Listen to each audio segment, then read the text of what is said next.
waxay maamushaa siyaasadda immigrationka iyo xuduudada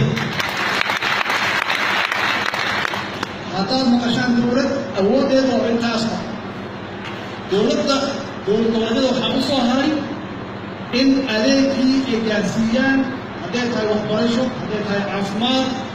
hadday tahay inay dadkooda mas-uulka ka yihiin ay ka warqabaan hadday tahay ceelal inay u sameeyaan iyo canshuuraha inay aruuriyaan oo qeyb ay ku leedahay dowladda hadaan systemka federaalka adduunka ka jira waa noocaas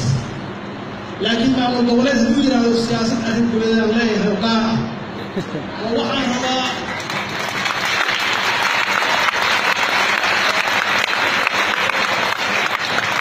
oo waxaan rabaa socodka inaan badiyo oo meelo badan tagtago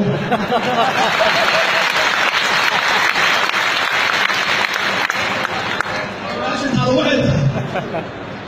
haddii aad la fadhiisato madaxweyne safakiir haddaad la fadhiisato adiga safakiir maxaa idinka dhexeeya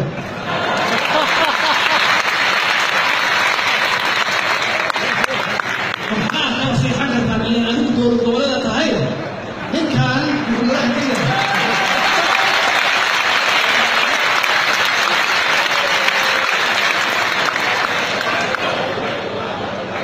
marka haddii aad soo raadsato safakiir iyo madaxweynayaasha gobolka muradinka la soo raadsato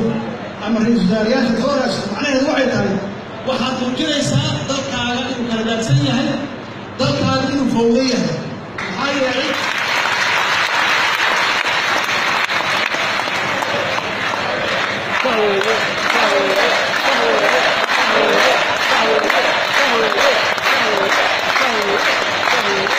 maxaa yeelay maamul goboleedkooda aniga